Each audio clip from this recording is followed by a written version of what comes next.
일단 뭐 시험 뭐 친 사람도 있고 안 친 사람도 있죠, 이 자리에. 자, 시험 친 사람들은 한번 보시고, 또 시험 안 친 사람들은 어떻게 또 시험에 나왔는지 또 한번 분석하는 것 의미가 있다. 뭐 그래 보시면 됩니다. 자, 먼저 간단하게 우리가 말씀드리면은 뭐 법령은 한 20문제 나온 것 같아요. 이론은 18문제고 판례가 또 2문제 정도 나왔죠. 물론 뭐 순수한 판례 문제로 보고 뭐 판례 다툼이 있으면 판례에 의한다 뭐 이런 문제는 있지만 기본적으로 판례 문제는 한 2문제 정도 보시면 돼요. 그리고 이 법령 문제는 사실은 내가 중상으로 표현한 이유가 조금 뭐라 할까요? 좀 문제 자체가 좀 넓은 범위에서 우리가 좀 다루지 않았던 모든 조문을 다룰 수 없기 때문에 좀 다루지 않았던, 그리고 또 기존에 출제가 되었던 어떤 그런 조문에서 출제된 것이 아니고 완전히 새로운 곳에서 출제를 이렇게 하다 보니까 우리 학생들이 또 조금 또 당황하고 어려운 부분이 있지 않을까라는 생각이 들어요. 그래서 법령은 한 5문제에서 한 6문제 정도 조금 그런 문제가 있을 수도 있겠다. 그래서 제가 조금 난이도를 조금 가장해서 중상으로 높였습니다. 중으로 하고 싶은데. 자, 그리고 이제 이론 판례 합쳐가지고 중하로 보시면 돼요. 이론은 굉장히 쉬웠다. 정말 쉬웠다라고 보시면 돼요. 그래서 전체적으로 우리가 한 중 정도 보시면 되고, 점수는 한 80점 정도는 좀 무난하지 않을까. 공부를 좀 한 사람은 80점. 많이 한 사람들, 꼼꼼하게 잘한 사람들은 뭐 당연히 90점도 넘겠지만 평균적으로 커리를 잘 따라왔고 나름 열심히 했다면은 뭐 80점은 충분히 무난하게 넘을 수 있는 그런 문제가 아닌가 그런 생각이 듭니다. 그래서 이론은 우리가 이번 문제만 봤을 때, 이번 사실은 뭐 경찰학은 얘기했잖아요. 시험 칠 때마다 달라요. 어려웠다가 쉬웠다가. 알겠습니까? 굉장히 뭐 어떤 기준 없이 그냥 출제를 하기 때문에 사실은 감을 잡을 수가 없어요. 그게 참 경찰학을 힘들게 만드는 뭐 그런 형태라고 볼 수 있는데, 참 그거는 조금 지양을 했으면 좋겠어요. 나름대로 좀 기준을 좀 정해주고 그 기준 안에서 좀 범위 안에서 출제가 참 되었으면 좋겠다. 그죠? 그렇게 좀 생각이 되는데 그렇지 않습니다. 현실은. 그래서 가르치는 사람 또 배우는 사람 좀 힘들어요. 알겠죠? 자, 이론은 뭐 기존 하는 대로 하시면 돼요. 이론은 특별하게 뭐 새롭게 우리가 뭘 할 건 없습니다. 물론 부분적으로 또 새로운 어떤 부분은 제가 수업 시간에 중간중간에 언급을 해드리겠지만 특별하게 뭐 새로운 걸 하려고 할 필요는 없을 것 같아요. 근데 법령은 법령 종류 있잖아요. 우리 교재에 보시면은 이번에 시험에 나왔던 법령 이름이 쭉 나오잖아요. 우리 교재 안에 다 있어요. 법령 종류는 다 우리가 교재 안에서 공부를 다 했던 거다. 그런데 내용 자체는 한 것도 있고 안 한 것도 있다는 거예요. 한 부분이야 정말 쉬웠죠. 안 한 부분들에 대해서는 조금 여러분들이 어려울 수가 있겠다. 그런 생각이 들어요. 그 피의자 유치 호송에 관한 법률 같은 경우도 아마 글쎄요. 뭐 하시는 선생님들 계시고 안 하는 선생님들 계실 건데 일반적으로 잘 하지 않을 것 같아요. 저희들 같으면 수업을 하기 때문에 아주 쉽게 또 해결이 가능했을 거라고 봅니다. 그래서 조문을 조금 꼼꼼하게 봐야 되겠다는 생각이 들어요. 알겠죠? 그냥 이렇게 썩 지나칠 것이 아니고 기존에 시험에 나왔던 것들은 우리가 당연히 잘 정리를 해야 되겠지만 기본적으로 우리가 법령을 특히 공부할 때는 조금 꼼꼼하게 조문을 잘 보고 꼼꼼하게 하지 않으면 실수하기가 쉽겠다. 이번 문제를 제가 조금 있으면 소개를 할 텐데 같이 한번 보면서 다시 한번 말씀을 드리도록 하겠습니다. 자, 일단 문제 한번 볼까요? 1번 문제 한번 볼까요? 자, 1번 문제는 굉장히 쉽습니다. 문제 다 받으셨죠? 받았으니까 한번 봅시다. 필요한 것만 제가 여기에 여러분한테 해설해야 되는 그런 부분들만 제가 빔을 준비했기 때문에 문제를 보세요. 자, 1번에 가장 적절하지 않는 것은 2번입니다. 아주 뭐 기본적인 내용이에요. 국왕의 절대적 권력으로부터 유래된 경찰권을 전제로 하는 것은 영미법계입니까? 대륙법계입니까? 당연히 대륙법계가 되겠죠. 그죠? 아주 시시한 문제죠. 그 다음에 2번에 보시면은, 자, 기업과 니언의 구별은 프랑스에서 유래되었다. 이렇게 나와 있어요. 자, 우리가 경찰의 분류에서 프랑스에서 유래된 거 뭐죠? 법 보고, 법익 가치. 맞죠? 고등경찰과 보통경찰이잖아요. 그렇죠? 그러니까 정답 몇 번이에요? 4번이죠. 너무 쉽지 않아요. 자, 그 다음에 3번도 봅니다. 자, 경찰의 역할. 자, 범죄와 싸우는 경찰 모델. 여기는 없나요? 오늘 내가 기본 강의 때는 언급을 했는 것 같은데, 그죠? 자, 범죄와 싸우는 경찰 모델이 있고, 치안 서비스 모델이 있어요. 알겠습니까? 자, 범죄와 싸우는 모델은 뭐라고 그랬어요? 진압에 초점을 두는 거잖아요. 그렇죠? 범인을 잡는 거, 이게 경찰의 주 역할이다. 이렇게 주장하는 모델이잖아요. 그런데 치안 서비스 모델은 뭐죠? 예방하는 것도 치안 서비스에 포함되고, 그리고 범인을 근거하는 것도 치안 서비스에 포함된다고 보는 개념이잖아. 그러니까 어떤 것이 더 바람직한 모델이 되는 거예요. 그렇죠. 당연히 치안 서비스가 되겠죠. 그래서 1번에 보시면은 범죄와 싸우는 경찰 모델이 경찰 활동의 전 부분을 포괄하는 용어로서 가장 바람직한 모델이다 하면 안 되잖아. 경찰 전 부분이니까 뭐예요? 예방, 진압, 행정경찰, 사법경찰 다 포함되는 거. 그게 뭐라 그랬어요? 치안 서비스 모델이라 했잖아요. 그렇죠? 그러니까 1번이 틀린 거예요. 이해하시겠습니까? 자, 그 다음에 4번 봅니다. 경찰 윤리 강령의 설명으로 가장 적절하지 않는 거. 몇 번이에요? 4번. 이것도 그냥 상식적으로 풀리는 거 아닌가요? 1945년도 10월 같으면 어떤 시대입니까? 미군정 시대 아니에요? 미군정 시대는 영미법계 영향을 받아요? 대륙법계 영향을 받아요? 그래요, 뭐 아무것도 아니잖아요. 그죠? 당연히 영미법계 영향을 받죠. 일제시대는 일본 경찰 영향을 받으니 대륙법계 영향을 받았다 해도 과언이 아닙니다. 틀린 건 아닌데 지금 미군정 시대를 얘기하고 있잖아요. 그럼 영미법계죠, 당연히. 뭐 고민합니까? 그죠? 그래서 이렇게 상식적으로 접근하는 것도 많아요. 자, 그 다음에 6번입니다. 부정청탁 금지. 자, 이것도 너무 쉽죠? 몇 번이에요? 예, 법령인데 3번이죠. 자, 공직자가 외부 기관 요청에 따라서 사례금을 받는 예부 강의를 하잖아. 예부 강의를 할 때는 어떻게 한다고 그랬어요? 예부 강의를 마치고 나서 10일 이내에 소속 기관장한테 서면으로 신고를 해야 돼요. 근데 갈로 속에 보시면은 국가와 지방자치단체가 요청할 때는 신고할 필요가 있어요, 없어요? 없잖아요. 그러니까 제외라고 해야 맞는 거죠. 너무나 쉽죠. 5번 안 했습니까? 예. 6번 알겠습니까? 쉽죠? 이제 5번으로 갑시다.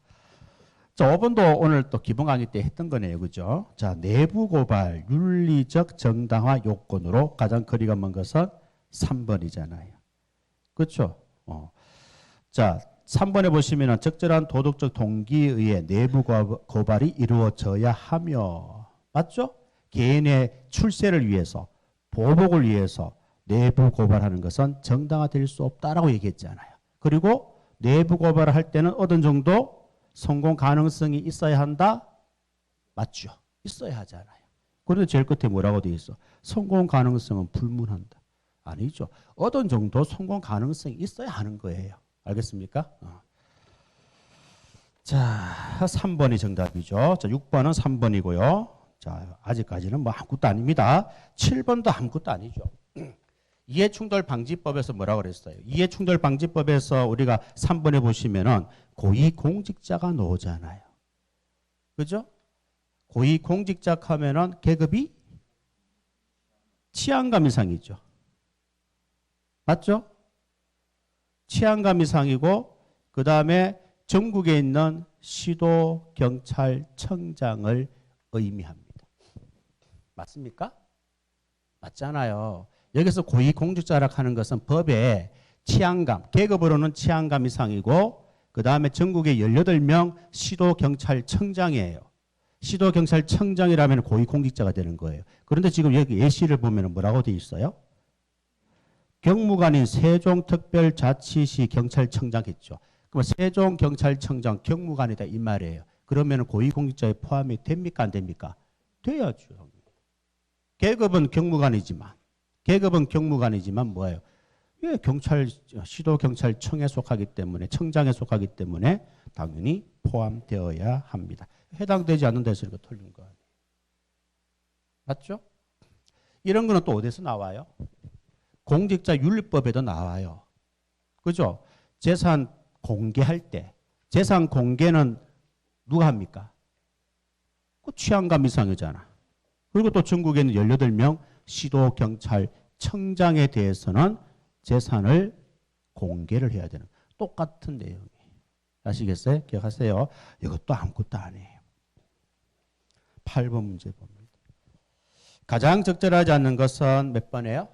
2번이죠. 근래제 차별적 동일시 이론. 이게 뭡니까? 이게 개인이 아닌 사회 구조의 변화에 있다고 설명하는 거예요. 개인이잖아요. 동일시 이론이 뭡니까? 실제 존재하는 인물이나 허구의 인물과 자신을 동일시하는 거 아니에요. 그렇죠?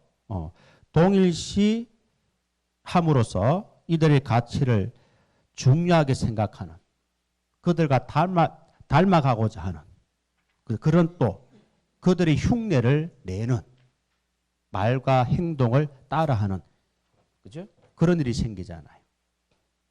그러니까 개인과 관련된 것이지 사회 구조와는 관계가 없습니다. 알겠습니까? 그래서 2번이 틀렸죠. 그 다음에 9번도 아무것도 아니죠. 9번도 뭐라고 그랬습니까? 9번도 우리가 일반 예방 효과가 있다고 그랬죠. 여러분 책에도 세 가지 잘 나와 있어요. 일반 예방 효과가 있고 억제 이론. 그래서 고전주의 범죄학자들 형벌을 가함으로써 범죄를 범한 사람에게 형벌을 가함으로써 일반 예방 효과가 있고 특별 예방 효과가 있다라고 얘기했잖아요. 그죠? 자, 일반 예방 효과는 대중을 상대로 하고 특별 예방 효과는 범죄자를 대상으로 하는 거예요. 자, 범죄를 범한 사람에게 형벌을 가한다. 그러면 일반인들이 이걸 봤을 때, 아, 범죄를 범하면 무조건 처벌받구나. 그죠? 아, 그럼 범죄하면 안 되겠구나. 이런 생각을 가지게끔 한다 이 말이에요. 그런 효과가 있다 이 말이에요. 그럼 그런 효과를 극대화시키기 위해서는 어떻게 한다고 그래서 처벌을 확실하게 처벌해야 된다고 했잖아. 범죄를 범한 사람에게 확실하게 처벌해야 된다. 수업 시간에 했던 거잖아요. 그 다음에 특별 예방 효과는 범죄자지요. 그죠? 자, 범죄를 범한 사람에게 형벌을 가함으로 해서 이 사람이 감방에 가잖아요. 그 범죄를 못 하겠죠. 맞죠? 그러면 다시 범죄를 하지 않도록 하기 위해서는 이 사람은 처벌 어떻게 해야 되겠어요? 좀 봐줘야 됩니까? 좀 약하게 해야 됩니까? 엄격하게 해야죠. 엄격하게. 그리고 처벌 어떻게 해야 돼? 신속하게 해야죠. 그 4번입니까? 1번이네요. 1번이 정답이다. 자, 10번 문제입니다. 10번 문제. 자, 10번 문제도 아무것도 아니네요. 그죠? 3번이잖아. 금방 얘기했던 뭐 특별 예방, 그죠? 일반 예방, 비슷한 얘기인데요. 자, 3번에 보시면은 특별 예방 이론은 잠재적 범죄자인 일반인에 대한 금방 얘기했죠. 특별 예방 이론은 대중을 상대로 하는 게 아니에요. 일반인을 상대로 하는 게 아니고 범죄자를 대상으로 하는 거예요. 아시겠습니까? 그러니까 잠재적 범죄자인 일반인에 대한 형벌 예방 기능을 강조한다. 이거는 특별 예방 이론이 아니고 일반 예방 이론이에요. 그 다음에 일반 예방 이론은 형벌을 구체적인 범죄자 개인에 대한 영향력을 행사한다 했으니까 뭐예요? 이게 특별 예방 이론이에요. 금방 지금 여기서 같이 설명했는 거잖아요. 일반 예방 이론은 잠재적인 범죄자인 대중을 상대로 하는 거고 특별 예방 이론은 범죄자를 상대로 하는 거예요. 아시겠어요? 그러니까 이게 반대로 돼 있잖아. 그 틀린 거 아니에요. 우리 처음 기본반 처음 오신 분들은 그냥 편하게 들으시면 돼요. 심각하게 듣지 마시고. 알겠죠? 근데 이제 공부를 좀 많이 했는데 틀리면 반성을 해야죠. 아, 맞네. 아, 이걸 틀렸구나. 이 바보같이. 다음에는 안 틀려야 되겠구나. 이렇게 이제 나와야죠. 우리 처음 공부하신 분들은 안 배웠으니까 그냥 편하게 보세요. 아시겠죠? 아, 저런 내용들 또 시험에 나왔구나 하는 거.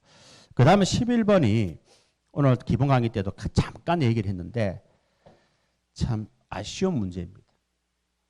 왜 아쉬운 문제라고 그랬어요?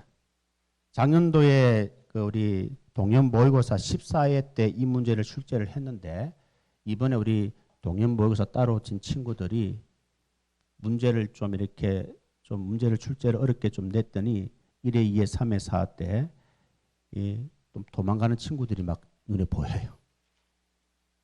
그리고 또 이런 것도 공부해야 되나 뭐 이런 어떤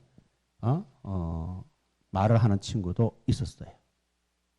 그래가지고 그 이후에 모의고사는 이런 문제를 다 빼버린 거예요.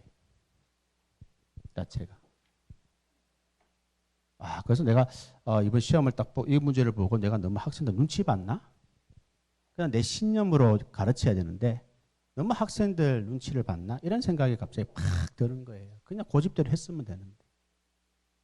어차피 학교 갈 친구들이 열심히 따라올 텐데. 그죠? 그런 생각이 이제 문득 들어가지고 조금 이 문제를 보고 또 생각이 이 해설 달면서 토요일 날 갑자기 또 생각이 잠기는 거예요. 바로. 그래서 내 신념대로 해야 되겠다. 어차피 학교 갈 친구들은 열심히 따라온다. 그죠? 그래서 이제 신념대로 이제 할 예정입니다. 알겠죠? 자, 여기 이제 11번 문제인데요. 요건 우리 책에 다 있어요. 요 지문 우리 책에도 나와 있는데, 자, 우리가 지금 묻고 있는 게 뭐죠? 가해자와 같은 정도의 책임이 있는 피해자. 그러니까 피해자와 가해자가 책임이 같다 이 말이에요. 거기에 해당되지 않는 것은 뭐냐 이 말이죠.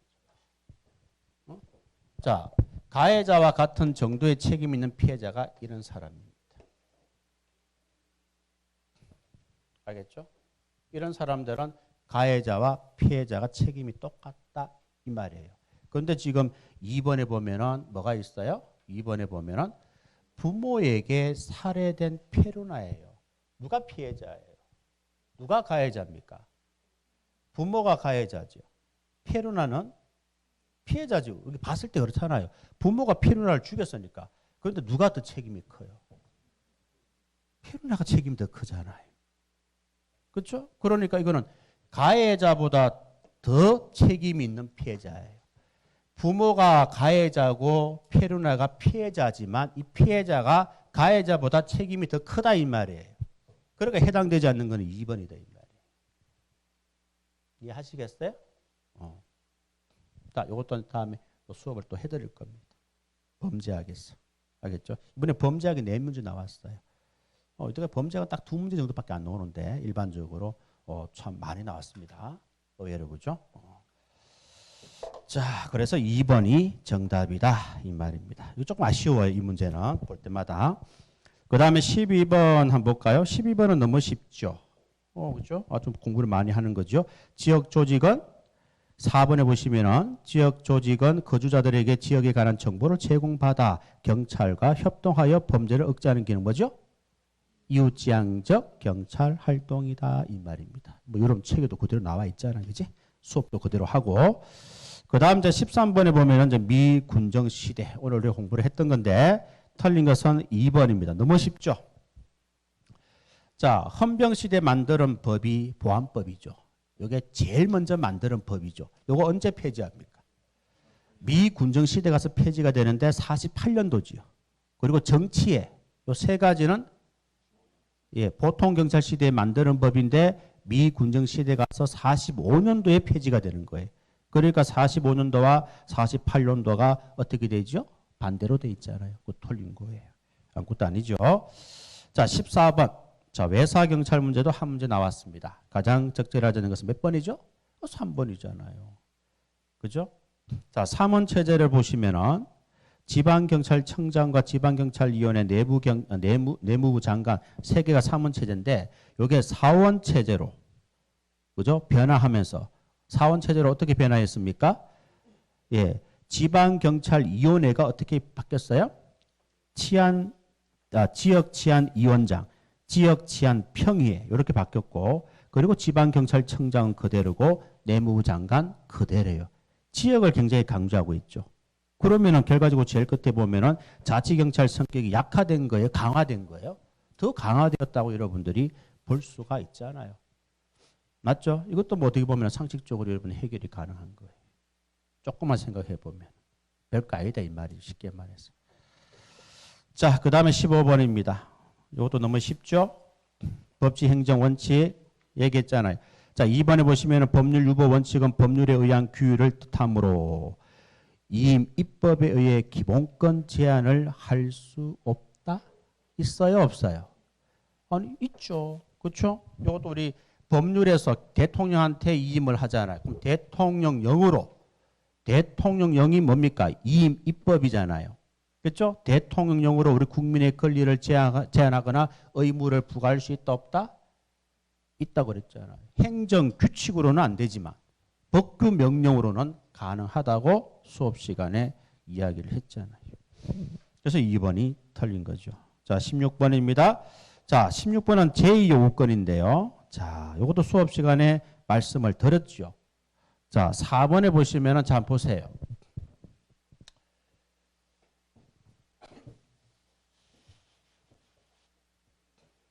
우리 지난주에 공부했잖아요. 기본반 시간에. 그죠? 자, 위원회에서 자치경찰위원회에서 의결을 했어요. 의결을 했는데 법을 위반하거나 공익에 현저히 해친다고 판단되면은 어떻게 한다 그랬어요? 장관이 제의를 요구 못 한다 그랬죠. 시도자치경찰위원회는 무조건 시도지사가 제의를 요구를 해야 돼요. 그래서 장관이 청장 의견을 미리 듣고 국가경찰위원회를 거쳐서 시도지사에게 제의를 요구하게 할 수 있고, 맞죠? 그 다음에 청장도 시도지사에게 제의를 요구하게 할 수 있죠. 어떤 경우에? 이런 경우에요. 법령을 위반하거나 공익을 현저히 해친다고 판단된 결정을 했을 때 장관 또는 청장이 시도지사에게 제의를 요구하게 할 수 있는 거예요. 맞죠? 그런데 여러분 문제 보면 4번에 뭐라고 돼 있어? 이 말이 나옵니까? 법령을 위반하여 공익을 해친다는 말이 나와요? 의결이 적정하지 아니하다고 판단되면. 그건 여기 있잖아요. 행정안전부 장관이 제의를 요구할 수 있다. 자치는 시도지사가 제의를 요구할 수 있다. 일반적으로 제의를 요구할 때는 어떻게 한다 그래서 의결된 내용이 적정하지 않을 때 행정안전부 장관이 또는 시도지사가 제의를 요구할 수 있다. 그런데 시도자치경찰위원회에서 결정을 했는데 그 결정이 법령에 위반이 되는 거예요. 공익에 현저히 해친다고 판단되는 거예요. 그때는 우리 장관과 청장이 시도지사에게 제의를 요구하게 할 수 있는 거죠. 그러니까 어떤 사유가 다른 거죠. 알겠습니까? 그래서 이게 나와야 되는데 이게 나왔으니 틀린 거예요. 알겠습니까? 그래서 이 지문, 이 사유와 이 사유를 여러분들이 구분해서 정리를 하셔야 되는 거예요. 알겠습니까? 그게 바로 4번 문제. 4번이 틀렸다고 볼 수 있는 거죠. 자, 17번. 가장 적절하지 않는 것은 3번입니다. 자, 경찰관의 경고 제지, 경지법에 넣었죠. 시험에 무조건 나온다 그랬잖아요. 그죠? 국자법도 무조건 시험에 나오고 경지법도 무조건 시험에 나온다 그랬잖아요. 자, 적절하지 않는 것은 3번을 보시면 됩니다. 자, 3번에 보시면 경고 제지가 있죠. 범죄 예방과 제지에서 예방하기 위해서 경고하고 긴급한 경우는 제지한다. 이렇게 여러분들이 공부를 했잖아요. 제6조에 나와 있는 내용이잖아요. 자, 3번에 보시면은 경고나 제지는 범죄가 목전에 행하여지려고 하고 있다고 인정될 때 이를 예방하기 위해서 이루어지는 조치로서, 맞아요? 경고는. 그렇죠? 그리고 범죄 행위가 계속되는 중 그 진압을 위해서 행하여질 수 없다? 당연히 있죠. 제지가 가능하잖아요. 알겠습니까? 지금 범죄 행위가 진행 중에 있으니까 당연히 진압을 해야 되겠고 제지를 하고 할 수 있잖아요. 그렇죠? 그 3번이 틀렸습니다. 행하여질 수 없다라고 했으니까 틀린 거예요. 자, 그 다음에 18번 한번 볼까요? 자, 이거는 조금 말이 참 이게 어떻게 보면 그냥 그저 한 문제 맞출 수 있는 건데. 응? 옳지 않는 거. 장비. 3번 한번 보세요. 지금 첫 번째 줄에 뭐라고 돼 있어요? 농성 진학 과정에서 경찰 장비를 적법하게 사용하였더라도. 자, 우리 경찰이 장비를 사용했잖아요. 그 장비 사용이 법에 위반한 게 아니고 적법하게 사용한 거예요. 적법하게 사용했는데 제일 마지막에 뭐라고 돼 있어요? 대항하는 과정에서 경찰 장비를 손상시켰다면 이는 현재 부당한 침해에 벗어나기 위한 행위로서 정당방위 행위 해당된다 안 된다? 안 된다. 경찰 행위가 적법한데 적법하게 지금 장비를 사용하고 있는데 여러분이 그 장비를 박살낸 거예요. 그게 정당방위입니까? 아니죠. 경찰이 만약에 위법한 적법이 아니고 위법한 어떤 장비를 사용했을 때는 알겠습니까? 그때는 여러분들이 뭐예요? 대항을 하더라도 정당방위가 성립될 수가 있겠죠. 근데 적법인데 정당방위가 성립되면 안 되잖아요. 말이 안 되잖아요. 그렇죠? 이거는 그저 한 문제 맞추세요 하는 문제예요. 이런 것도 상식적이라는 말이래요. 알겠습니까? 꼭 배워야 맞출 수 있는 게 아니고 우리가 위법 적법하는 건 다 알잖아요. 그지? 예. 이건 한 문제 맞추세요 하는 문제가 되는 거예요. 자, 19번 봅니다. 자, 19번 같은 문제도요. 좀 제가 꼼꼼하게 보라 그랬잖아요. 꼼꼼하게 봐야 된다 했잖아요. 여기에 경지법에 또 시험에 나왔죠. 경지법은 기본적으로 두 문제 나온다 그랬잖아요. 자, 경지법의 8조 2를 보면은 정보 수집이라는 게 나옵니다. 여기 보시면은 뭐라고 돼 있어요? 경찰관은 범죄, 재난, 공공 갈등 등 공공 안녕에 대한 위험 예방과 대응을 위한 정보 수집 작성 배포와 이와 수반되는 사실을 확인할 수 있다 됐죠? 근데 여러분 문제는 뭐라고 돼 있어요? 예? 공공 질서가 들어가 있잖아요. 공공 질서가 들어가면 안 되는 거예요. 여기에 공공 질서가 들어가면 안 돼요. 공공 질서와 관련된 정보를 수집 작성 배포하는 게 아니다 이 말입니다. 정부 공공 질서는 관계 없는 거예요. 알겠죠? 그래서 조문을 좀 꼼꼼하게 이거는 읽으면서 공부를 하셔야 맞출 수 있는 문제죠. 이게 쉬운 문제인데도 불구하고 이렇게 한번 생각을 하지 않고 공부를 한 사람은 이 문제도 결코 쉬운 문제는 아니다. 선생들이야 수업 시간에 이 지문을 언급했지만 정확하게 이렇게 나온다 이런 말을 안 하잖아요. 그렇죠? 그렇게 말한 사람이 몇 명이 있겠습니까? 없습니다. 내가 봤을 때. 그렇게 딱 대놓고 요거 공공 질서 들어간다. 조심해라. 이렇게 말하는 사람이 있냐 이 말이에요. 물론 과거에 기출문제가 있었다면 그걸 토대로 해서 말을 했겠지만 그런 게 없다면 선생들도 예측이 쉽지가 않은 거죠. 이런 걸 꼼꼼하게 봐야만이 맞출 수 있는 문제입니다. 자, 그 다음 이제 20번 한번 볼까요? 자, 20번도 여러분들이 이제 2번에 한번 볼까요? 그러니까 우리가 여기 뭐 19번도 꼼꼼하게 봐야 되고요. 뭐 21번, 22번 요게 내가 법령 한 5, 6문제가 조금 까다롭다 했죠? 여러분 공부를 꼼꼼하게 안 하면 좀 까다로울 수밖에 없는 거예요. 그런데 20번 문제 보면은 자, 2번 한번 보세요. 우리 이행 강제금을 공부하는데 자, 이행 강제금을 보시면은 뭐라고 되어 있어요? 두 번째 줄. 의무자가 의무를 이행하면 이미 부과된 이행 강제금을 징수하여서는 안 된다. 말이 됩니까? 법에도 이렇게 안 돼 있잖아요. 법에도 이렇게 안 돼 있어요. 행정기본법인가요? 거기에 보면 이렇게 안 돼 있죠. 자, 지금 현재 의무자가 의무를 이행하면은 기존에 부과됐던 이행 강제금은 징수하지 않습니까? 아니죠. 지금 보세요. 시점을 잘 보세요. 이행하지 않았기 때문에 부과하는 거예요. 이미 이행하지 않은 부분에 대해서 부과를 한 거예요. 그죠? 그리고 이제 의무를 이행한 거예요. 그러면 이미 부과된 이행 강제금은 징수를 합니다. 징수를 하는데 이미 이제 의무를 이행했으니까 새로운 어떤 이행 강제금은 부과하면 안 되는 거예요. 이제는 의무를 이행했기 때문에. 이해하시겠죠? 무슨 말인지. 의무를 이행하기 이전에 부과된 이행 강제금은 징수하는 거고요. 의무를 이행한 이후에 부과되는 이행 강제금은 징수를 할 수가 없는 거죠. 이해하시겠죠? 그 기준이 그런 거예요. 그 기준만 여러분들이 알면 되잖아요. 자, 그 다음에 21번입니다. 자, 21번은 어떻게 보면 어려운 문제예요. 이 지문 자체가 왜냐하면은 뭐 행정응원까지 공부를 하진 않거든 사실은요. 근데 이게 이제 시험에 나오는 바람에 요거는 뭐 공부를 한 사람은 별거 아닌데 내가 강조를 안 했기 때문에 나는 이제 여러분한테는 좀 어렵다. 막 그렇게 볼 수밖에 없습니다. 자, 거기 보시면은 3번에 보시면은 자, 뭐가 틀렸습니까? 행정응원을 위한 파견된 직원은 다른 법령 등 특별한 규정이 있는 경우를 제외하고는 원소속 행정청의 지휘 감독을 받는다. 원소속이 아니죠. 뭐죠? 여기 나오잖아요. 요청한 행정청 지휘 감독을 받는다. 원소속이 아니고 요청한. 알겠죠? 그래서 3번이 틀렸다고 보시면 됩니다. 자, 22번. 이것도 제가 한 5, 6문제가 좀 까다롭다 한 법령 중에. 그러니까 이제 뭐 선생마다 다 틀려요. 그죠? 내 가르친 내용 기준으로 얘기하는 거니까. 그래서 좀 5, 6문제가 좀 까다롭다 하는 게 바로 또 22번 문제도 거기에 해당이 됩니다.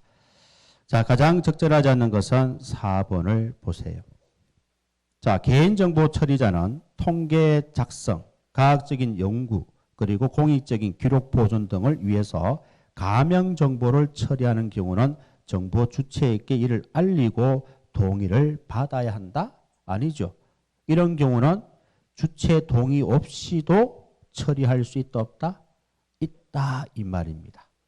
알겠습니까? 처리할 수 있다. 그게 이제 조문에 나온 내용입니다. 알겠죠? 그래서 통계 작성이라든가 과학적인 연구라든가 공익적인 기록 보존 등을 위해서 가명 처리하는 경우 이때는 정보 주체의 동의 없어도 처리할 수 있다 하는 것을 알아두세요. 이 문제도 뭐 여러분한테는 조금 까다로울 수 있습니다. 자, 23번 같은 경우는 참 이것도 지극히 상식적인 건데요. 물 비공개 대상 우리가 정보 공개에 관한 법률 공부를 합니다만은 자, 보세요. 자, 우리 뭐 법에도 이렇게 돼 있어요. 이렇게 돼 있는데 정보 공개 대상이 된다. 다만 다음 각 호에 해당되는 정보는 공개하지 아니할 수 있다. 이렇게 돼 있잖아요. 근데 지금 23번에 보시면은 적절하지 않는 것은 이렇게 돼 있어요. 자, 몇 번이에요? 1번이 되겠죠? 1번. 그죠? 자, 1번. 뒤에 거는 맞아요. 뒤에 거는 맞는데 제일 앞에 있는 게 틀렸어. 뭐 성명이나 직위 같은 거. 그 성명의 공무원의 성명이나 직위 같은 거는 공개를 해야 안 해요? 하는 거 아니에요? 여러분도 어때 뭐 회의라든가 아니면 어때 뭐 어떤 기관에 들어갈 때 이게 가슴에 명찰 달고 들어가기도 하고, 그렇죠? 또 여러분 이름도 경찰 옷에 이름이 또 박혀 있지 않나요? 그렇죠? 계급장 있는 거 아니에요? 맞죠? 이런 거 다 공개 안 됩니까? 공개 못 합니까? 하고 있잖아요, 지금. 그거 생각하시면 이건 아무것도 아니잖아요. 그냥 맞출 수 있는 거죠. 알겠죠? 그래서 1번이 정답이다. 그래 보시면 돼요. 그 다음에 24번은 너무 쉽죠. 가장 적절하지 않는 것은 4번이죠. 손실보상심의위원회는 어디에 설치한다고 그랬어요? 경찰청과 시도경찰청만 설치한다고 그랬잖아요. 경찰서가 들어가면 틀린다 그랬잖아요.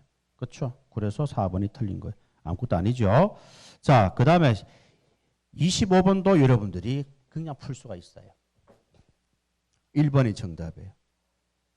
자, 경찰관의 부작위를 이유로 경찰 배상 책임을 인정하기 위한 요건으로 법령 위반이라는 형식적인 의미의 법령에 명시적으로 공무원의 직무 의무가 규정되어 있는데도 이를 위반하는 경우를 의미한다. 맞죠? 자, 그런데 갈로해 보세요. 인권 존중이라든가 권력 남용 금지라든가 신의 성실과 같이 공무원으로서 마땅히 지켜야 될 준칙이나 규범을 지키지 않고 위반하는 경우는 법령 위반에서 포함되지 않습니까? 당연히 포함되는 거 아니에요. 그렇죠? 신의 성실의 원칙, 신뢰 보호의 원칙, 뭐 이런 것들을 여러분들 위반하면은 위반 아닙니까? 법령 위반이 아닙니까? 법령 위반이잖아요. 그렇죠? 그렇기 때문에 제가 갈로 하락하는 그 부분을 위반하는 것도 법령 위반에 포함된다 하는 사실을 여러분들이 알아두셔야 됩니다. 자, 26번 한번 볼까요? 자, 이의 신청. 요거는 4번이죠, 4번. 60일이 아니고 90일이 됩니다. 알겠죠? 그 다음에 27번 한번 볼까요? 우리 행정심판법을 공부하는데요. 우리 행정심판법은 뭡니까?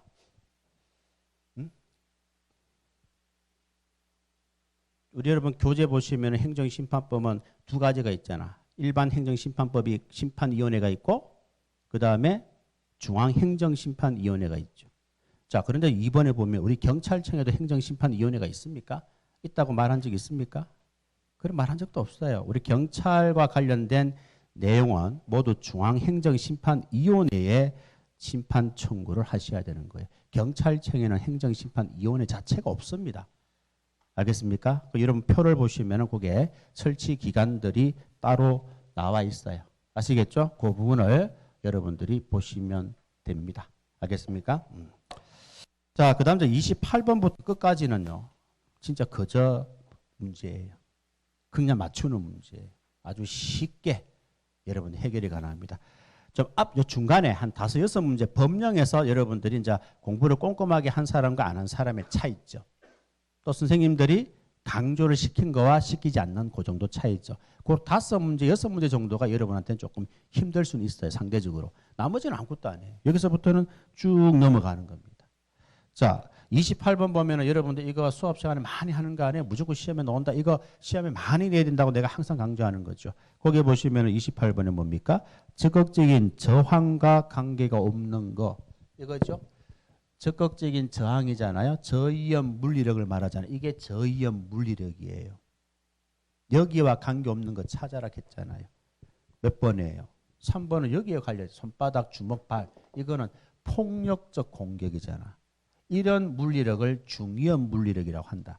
중위험 물리력은 상대방이 폭력적 공격을 했을 때 하는 거라고 얘기했잖아요. 알겠습니까? 우리 경찰관한테 실제 신체에 위협을 가할 때. 그것도 우리 경찰관도 뭐예요? 아니 상대가 경찰관한테 주먹 날리고 하는데 우리 경찰관은 그냥 피하고만 있어야 됩니까?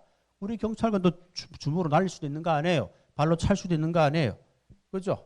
상대방이 이런 행동을 했을 때는 우리 경찰관은 중위험 물리력을 행사할 수가 있는 거예요. 그래서 정답은 3번입니다. 이것도 그저 맞추는 문제예요. 워낙 강조하는 거기 때문에. 자, 그 다음에 29번도 아무것도 아니잖아요. 그죠? 29번은 보기에 3가지가 나와 있잖아요. 3가지 딱 이것부터 먼저 정리하세요. 이게 무슨 원리예요? 분업의 원리, 전문화의 원리. 전문화의 원리, 분업의 원리, 기능의 원리 다 똑같은 말이잖아요. 자, 그러면 1번, 2번, 3번, 4번 중에서 전문화 원리와 관련된 걸 찾으면 되는 거 아니에요? 몇 번이에요? 4번이잖아요. 그죠? 전문화 원리가 뭡니까? 단점이 뭐예요?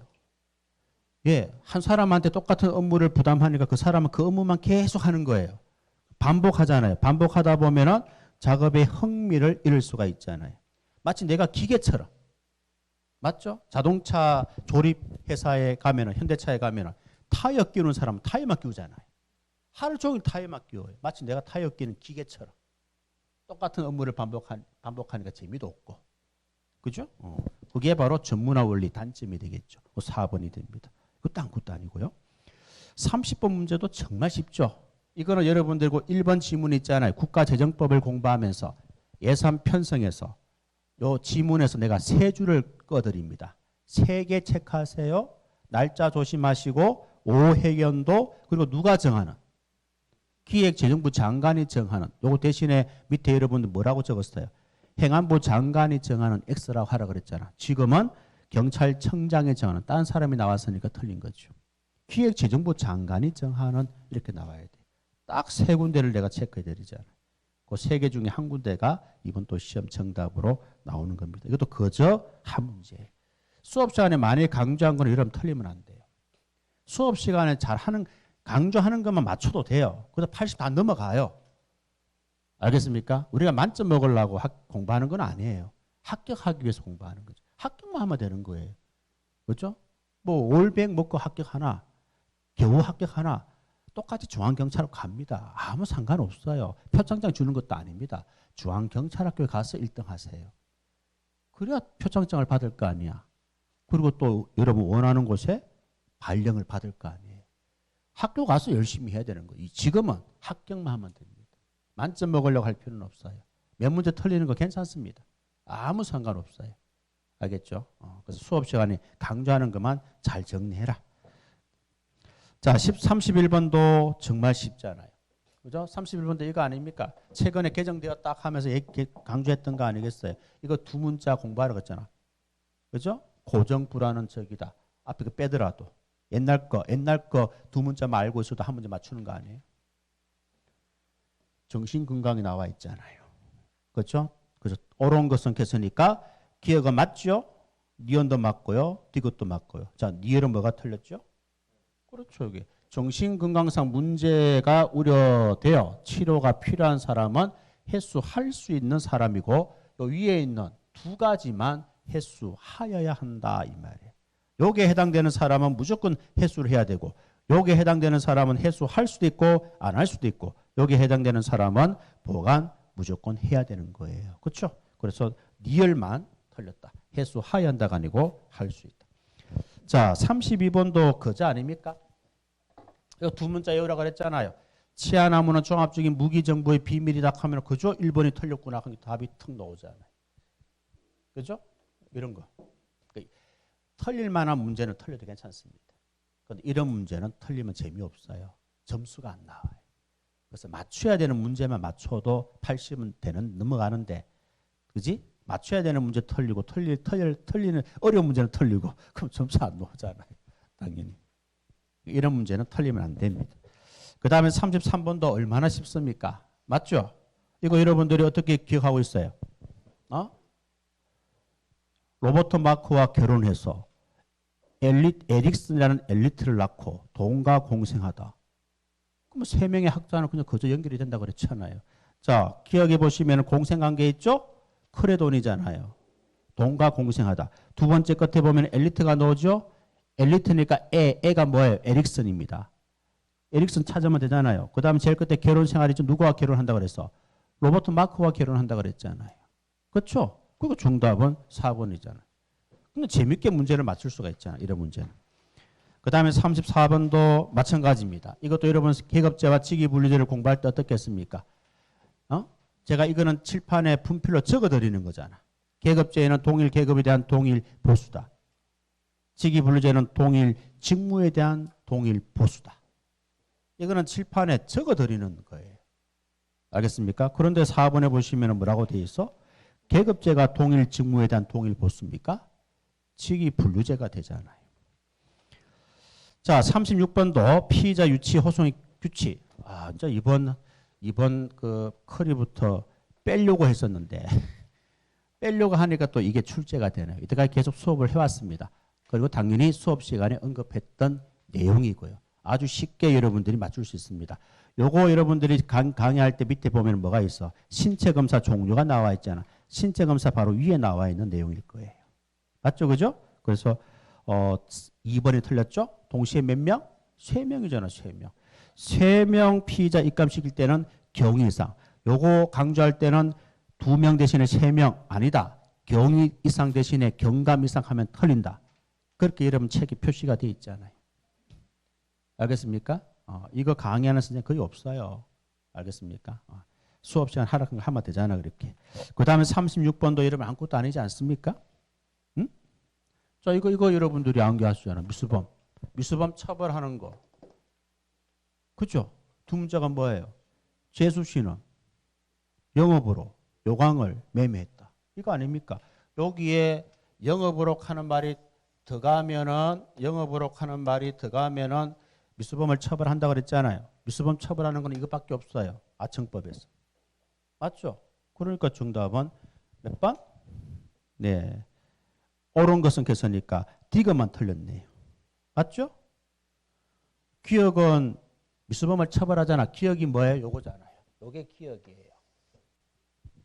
알겠습니까? 자, 지금 개정이 돼가지고 미안합니다. 요게 기억이에요. 이제는 음란물이라고 하지 않고 착취물이라고 합니다. 알겠죠? 내가 수정을 안 해서 그렇지. 그죠? 자, 그 다음에 예비 업무. 니언도 우리 수업 시간 하는 거 아니에요? 예비 업무 처벌하는 게 뭔데요? 응? 아, 요거는 성분 특례법이고. 디귿 보세요. 디귿 보시면은 여기 나와 있죠. 여기 있어요, 없어요? 디귿은 없죠. 그러니까 미수범을 처벌한다 하면 안 되는 거예요. 여기 없는 거는 미수범을 처벌하지 않습니다. 알겠습니까? 여기 없는 것은. 자, 그리고 13세 미만은 공소시효를 적용하지 아니할 수 있다가 맞아요? 아니한다가 맞아요? 아니한다가 맞잖아요. 그렇죠? 13세 미만인 자, 신체 정신 장애자에 대해서 강간하거나 강제 추행 등등을 했을 때는 공소시효는 적용하지 아니한다. 그죠? 아청법에도 나오고 성폭력 특례법에도 두 군데나 나오는 내용입니다. 아셨죠? 자, 그래서 옳은 것은 세 개고요. 디귿만 틀렸습니다. 알겠죠? 여기에 없는 거는 미수범을 처벌하지 않는 거예요. 여기에 있는 것만 미수범을 처벌하는 거예요. 알겠죠? 나중에 두 문자로 암기하세요. 자, 37번입니다. 이것도 그저 한 문제 맞추죠. 왜요? 왜 이것도 그저 맞추는 겁니까? 약치 유인 자체는 가정폭력 유형이 아니에요.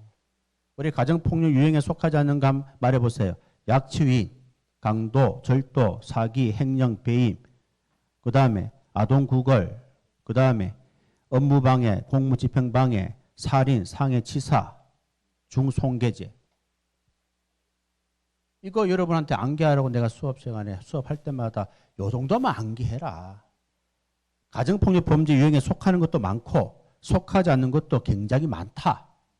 알겠습니까? 그런데 다 암기 못하니까 속하지 않는 거 이 정도만 여러분들이 암기하세요라고 한 거잖아요. 그렇죠? 우리가 가정폭력에 속하지 않는 걸 외우고 있잖아요. 그게 이제 3번에 나와 있잖아요. 약치위는 가정폭력 범죄 유형에 속하지 않습니다. 그래서 가정폭력 범죄에 해당되지 않는 거예요. 이해하시겠어요? 그저 한 문제 맞추는 거죠. 자, 그 다음에 38번도 여러분들이 그저 맞추는 거 아니에요? 범죄인 인도법에 보면은 절대적 인도 거절 사유가 있고 임의적 인도 거절 사유가 있다고 그랬죠. 절대적 인도 거절 사유는 두 문자가 뭡니까? 공소시효 때문에 재판에 상당히 불리하다. 이것만 기억하면 되는 거 아니에요? 그러면 기억 니에는 임의고 디귿에 보면은 불리하다 하는 말이 있고 니을에 보면은 인도 범죄에 관한 재판하는 말이 나와 있어요. 그러니까 이 두 가지, 디귿, 니을은 절대고 나머지 두 가지는 임의가 되는 거예요. 알겠습니까? 이것도 그 점 한 문제를 맞추는 거죠. 그 다음에 39번 정보 배포. 이것도 우리 정보 강론 파트에서 하는 거 아니에요. 자, 정보 배포 두 문자가 뭐죠? 적당한 시보는 계속 필요하다. 적당한 시보는 계속 필요하다. 5가지가 배포 원칙이라고 제가 말씀드렸잖아요. 그런데 3번에 보시면 적시성 원칙에 따라 먼저 생산된 정보를 우선적으로 배포합니까? 생산하기만 하면 막 우선적으로 막 배포합니까? 아니죠. 우선적으로 빨리 배포하다 보면 정보 가치가 떨어질 수가 있다 이 말이에요. 그런 우려가 있다 이 말이에요. 생산했다고 해서 무조건 정보를 배포하는 것은 바람직하지 않다는 거예요. 그래서 틀린 것은 3번이 됩니다. 그 다음에 40분도 너무 쉽죠. 이건 운전면허증은 시험에 잘 논다 그랬잖아요. 그죠? 일종 보통, 그지? 일종 소형, 일종 특수면허, 또 2종 보통, 소형, 이거 구분하라고. 시험에 잘 논다고 얘기했잖아. 근데 너무 쉽게 나왔잖아. 박스형도 아니고 일반적으로 박스형으로 많이 나오는데 이거 막 섞어놓고 몇 개냐 이렇게 나오는데 이번에는 너무 쉽게 나왔잖아요. 자, 2종 보통으로 그죠? 운전 못하는 거. 결과적으로 무면허 운전이 되는 거. 2종 보통으로 운전 못하는 거 아니겠습니까? 뭐죠? 예, 1번 여기 있죠? 2종 보통으로 가능하죠? 그 다음에 여기에 보면은 하물 적재 중량이 3톤이죠? 3.5톤, 요거네요. 4톤 이하니까 뭐예요? 3톤 가능하죠? 포함되잖아요. 4톤 이하의 3톤이 포함되니까요. 가능하죠. 승합차는 몇 명? 10명까지 가능하죠. 8명이니까 가능하잖아요. 근데 4번은 특수자동차는 3.5톤 이하까지만 가능한데 4톤 이렇게 쓰니까 안 되는 거예요. 그래서 네 번째 특수면허증 4톤 해당되는 특수자동차를 운전하면 무면허가 되는 거예요. 4번이 정답이죠. 자, 그러니까 결과적으로 28번부터 너무 쉽죠. 그죠? 너무 쉽고 중간에 법령에서 5, 6문제가 수업 시간에 좀 꼼꼼하게 보지 않거나 또 일부 문제는 또 선생님들이 강조하지 않았던 그런 지문들이 나왔기 때문에 그 한 5, 6문제만 여러분한테는 좀 까다롭다. 그러니까 전체적으로 봤을 때는 5문제에서 한 7문제 정도는 여러분들이 좀 까다로운 문제가 될 수가 있겠다. 나머지는 아주 평이한 쉬운 문제다. 그래서 8개 틀리면 80점이에요. 알겠습니까? 그러면 여러분들은 80점에서 85점 정도는 충분히 해결이 가능한 문제였다. 그래 보시면 됩니다. 아마 오늘 처음 오신 분들, 기본 강의 이제 처음 든 사람들은 뭐 이렇게 말하면은 멍멍하게 무슨 말이야 이렇게 할 수 있는데, 아, 이런 식으로 이제 좀 꼼꼼하게 공부를 해야 되겠다. 조문을 읽어야 되겠다. 그렇게 여러분들이 생각하시고 앞으로 2차 시험 또 얼마 안 남았습니다. 그죠? 야간에 벌써 OX 문제 들어가죠. 그 다음에 기출 들어가죠. 또 동일 모의고사고 또 시험 칩니다. 그래봤자 6개월밖에 안 남았어요. 그렇죠? 그렇기 때문에 이것저것 생각할 필요 없습니다. 혹시 뭐 가채점을 해보고 발표는 안 났지만 가채점 해보고 점수가 안 좋은 사람들이 있으면은 실망하지 마시고 방황하지 마시고 빨리 학원에 와서 다시 재정비를 하시고 공부를 하셔야 됩니다. 알겠죠? 그렇게 하셔야 여러분들이 혼자서 또 이렇게 하다가 패턴이 무너지고 이러면은 다시 학원에 와서 공부하기가 상당히 힘들어요. 가능하면은 알겠습니까? 여러분들이 학원에 빨리 오셔가지고 선생님들하고 호흡을 맞추어서 2차 준비를 할 수 있도록. 알겠습니까? 자, 오늘은 여기까지 해설 강의를 마치도록 하겠습니다. 수고했습니다.